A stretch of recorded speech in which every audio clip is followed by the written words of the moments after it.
The Cool Bean by Jory, John, and Pete Oswald. Watch out! Here come the cool beans. The cool beans. Oh yeah, check out how they move. Look at the way they swagger. Notice their sunglasses. Yow! The cool beans are known all over school, from house to house, across town, beyond county lines. In the olden days, last year, we were all one big pot of beans. We were a mixed bag, but somehow it worked. Yep, those were the good old days. And then we stopped seeing each other as much. That's just how it is sometimes. You spend less time together, even though you're not totally sure why. I watched as the beans I knew so well, the beans from my own pod, became the cool beans. Oh, they were so cool. One of them could play guitar. Cool! One of them could draw the best superheroes. Cool! One of them could jump higher than any bean I'd ever known. Cool! Me? Well, I mostly stayed the same. Sure, I made some small changes. I wore sunglasses. Too big. I slicked back my hair. Too slick. I strutted around. Ow! I swaggered. Oof! I was still picked last for everything. My clothes never seemed to fit. I snorted when I laughed. I walked into stuff. I was an uncool bean, for sure. I started thinking of myself as just a common bean with no special skills. I couldn't compete, so I didn't even try. I'd never be a cool bean. It seemed like there were two types of beans in the world.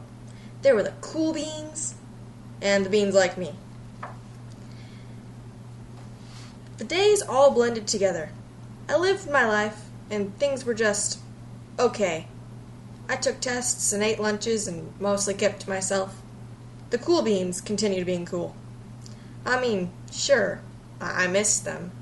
A bit. But it's not like I was gonna say anything.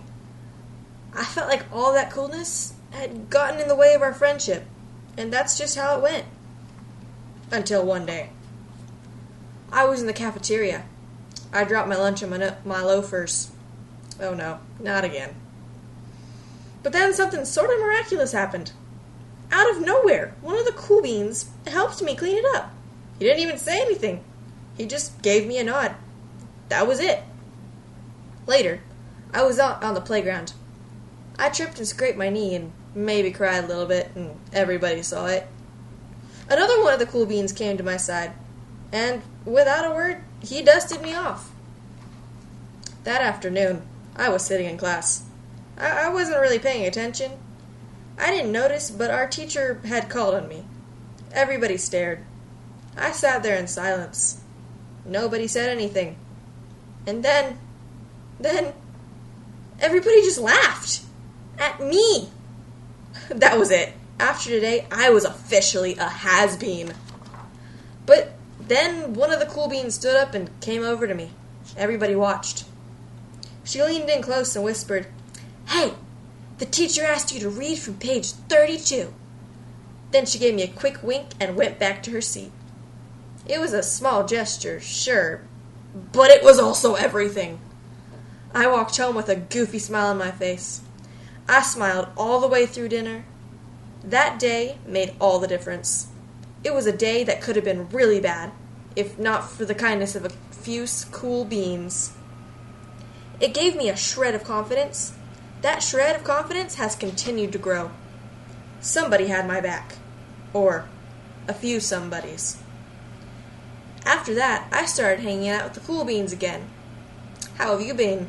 Get it? How have you been? Not all the time, but sometimes. At lunch, after school, even on the weekends. Throughout all of this, I realized that it's not about how you look or any of that other silly stuff. It's about a wink or a nod or a smile at just the right moment. It's about dusting somebody off, helping them up again, and pointing them in the right direction. You need a hand? Yes, please. Now that's cool. I'd like to thank one of my granddaughters who read this book and did such a good job. We hope you enjoyed it.